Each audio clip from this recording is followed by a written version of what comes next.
Hello everyone, welcome back to the kitchen table. Today on the kitchen table we're going to be looking at a little accessory that you can buy which fixes a problem that really shouldn't be there from the factory with the Phantom 3 if you ask me.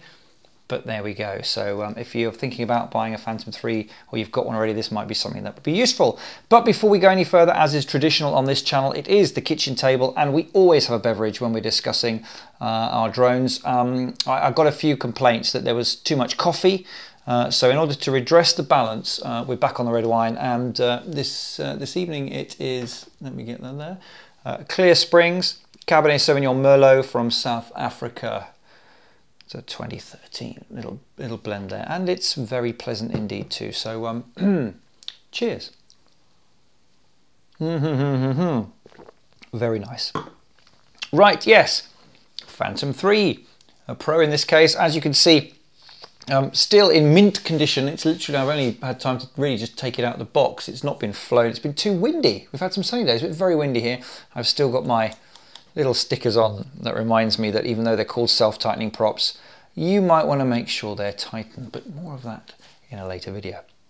So one of the things that really frustrated me, it's a minor thing, it's not massively important, but you know, we're spending a not insignificant amount of money when we're buying these things, so you'd like to think that maybe DJI would think about these sorts of things.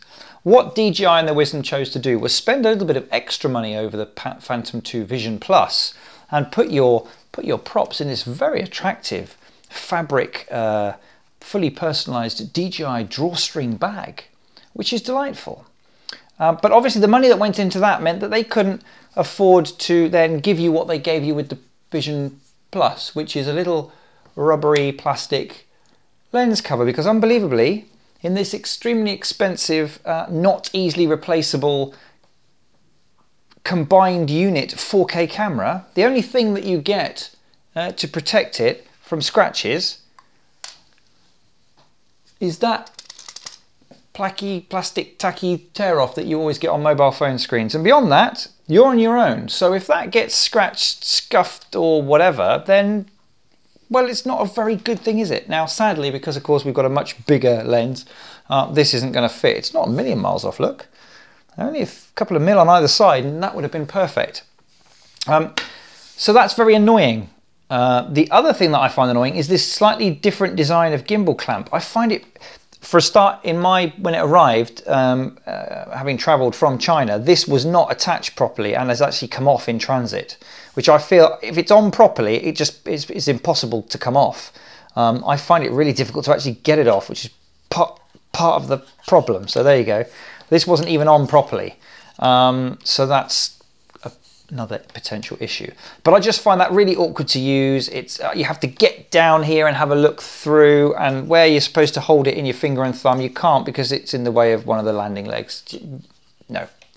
So luckily I've been sent something. I was asked if I would like to receive it, to review it, and I said yes, but I haven't got my P3 yet, and the P3 arrived the next day out of nowhere. So this might have a bit of talismanic powers, I'm not sure. But I was sent this from an eBay seller, manufacturer called Droning On, a guy called Mike, who has come up with this. And I'll show you how it works, because it's very, very simple and clever.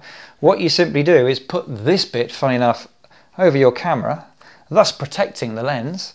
And then this bit here, not the first little gap channel there, the second one in has a little shaped bit that goes in the second channel. You push that in tight, and then that's not going anywhere, is it? Brilliant. Lightweight, simple, flush at the front, and when it comes to the flying sight, just bend that off, tug that off, you're ready to go. Fantastic.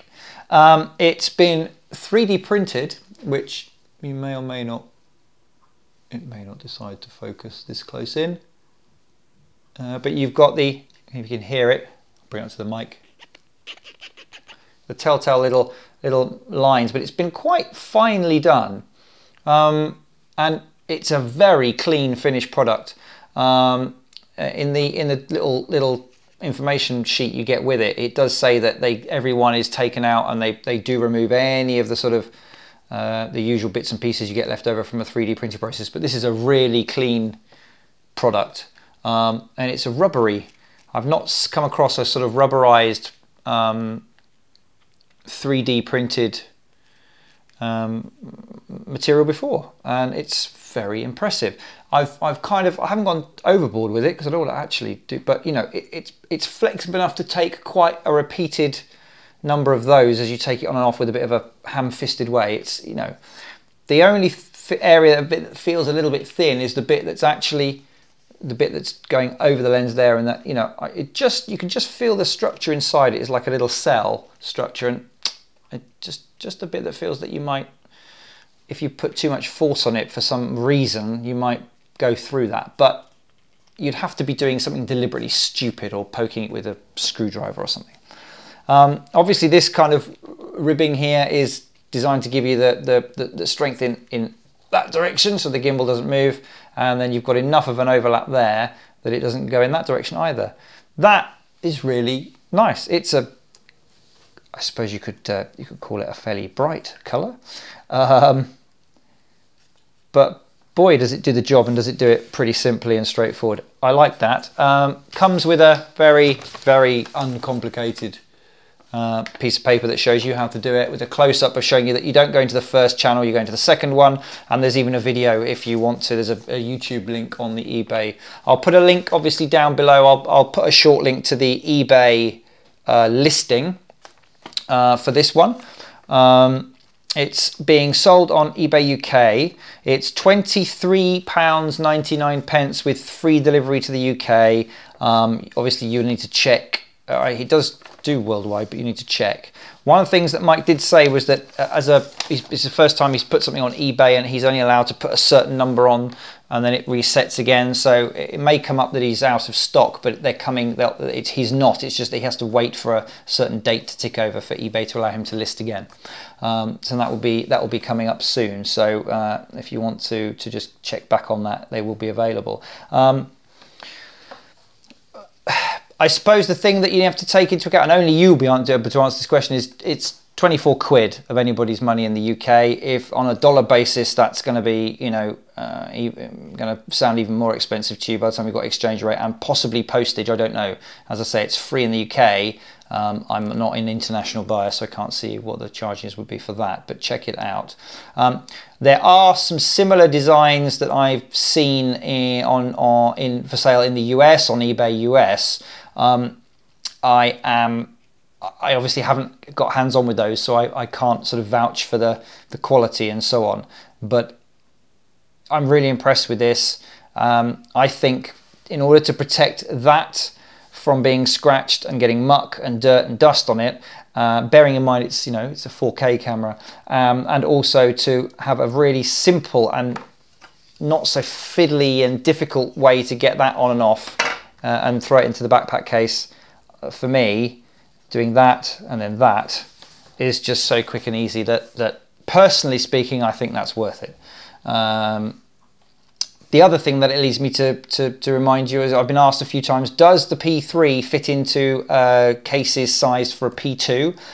I've got a fairly good quality, high quality backpack case with a very high density foam insert that's been sized for the P2. It does fit, but you do have to sort of put a bit of pressure on the landing legs to get it in like that. So I wouldn't want to store it in that case with those permanently under tension. It's probably fine, it's not a big deflection, but you know, why stress something out that doesn't need to be stressed?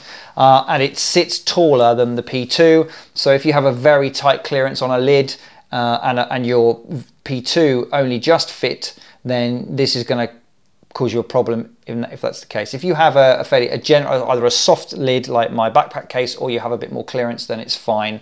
So just to let those of you who wanted to know, the form factor in terms of that dimension down there on either side is exactly the same. This is the same shell effectively, so that's not a problem. So there we are. That is the combined gimbal clamp and lens protector from Droning On eBay seller. Again, I'll put a link down in the description. $23.99 delivered to the UK, and it does the job brilliantly. There we go. Thank you very much indeed for watching, and just a reminder, if you'd like to support the channel, then there's some links down in the description, either with a one-off donation or if you want to support me on Patreon. details down below. Please please consider doing that. That's much appreciated. And also please continue to subscribe and to watch. Thank you very much indeed, and I will join you again soon back here on the kitchen table. But until then, cheers.